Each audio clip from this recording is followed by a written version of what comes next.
হাইকোর্টের নির্দেশে ভেঙে দেওয়া হলো দীর্ঘদিন ধরে থাকা অবৈধ নির্মাণ।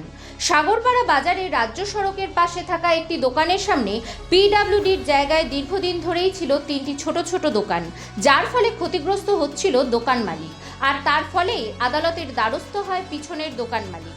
বুধবার কলকাতা উচ্চ আদালতের নির্দেশেই পুলিশ প্রশাসনের উপস্থিতিতে ভাঙা হয় ওই তিনটি দোকান। অন্যদিকে স্থানীয়দের দাবি, ওই দোকান ভেঙে ফেলার ফলে তিনটি পরিবারের একেবারে হাঁড়িতে টান পড়বে।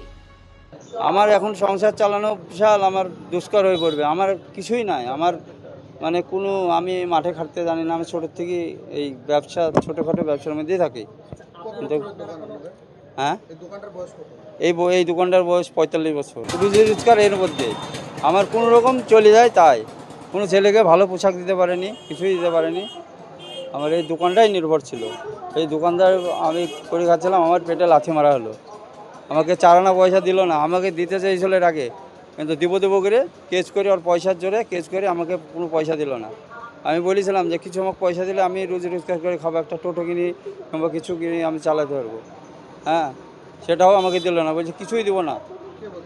ফরজাহান শেখ বলছে দিব না, আমি কোর্ট করবো, আমি পয়সা অন্য জায়গায় খরচ করব, ওদেরকে কিছুই দেবো না। কোর্টে আমরা লড়াই করতে পারিনি। আমরা একবার গেছিলাম, ওরা কী করেছিল, একবার গেছিলাম, গিয়ে ও কোনো কাজ হয়নি। আমরা কোনো আইন জানিনি, কিছুই জানিনি। ওই কোর্টে যাওয়াই হয়েছে, পয়সা খেয়েই, আর কোনো কাজ করেনি।